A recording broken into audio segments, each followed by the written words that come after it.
बासी रुटी खाइले कौन लाभ मिले?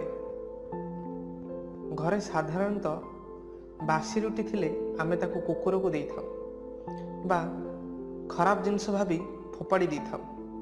किंतु आपण कौन जानती जे बासी रुटी मध्य केतेक फायदा दे पारे? आसन जानिबा बासी रुटी खाइले कौन लाभ मिले।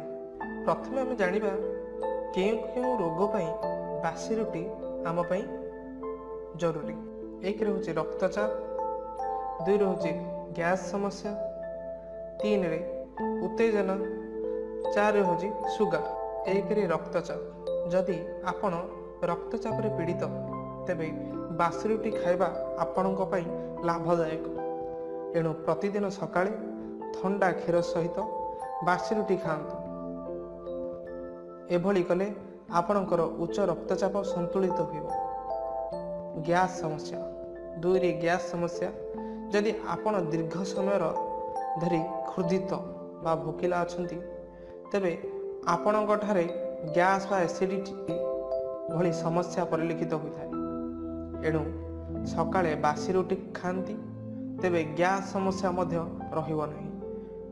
एसिडिटी मध्य दूर करिथाय।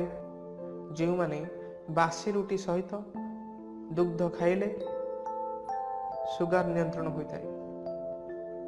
तीन उत्तेजना।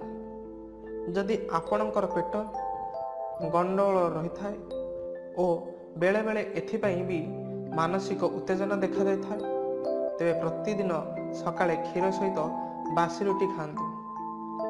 एभली करले पेट सह जड़ित प्रत्येक समस्यार समाधान हो जिवो।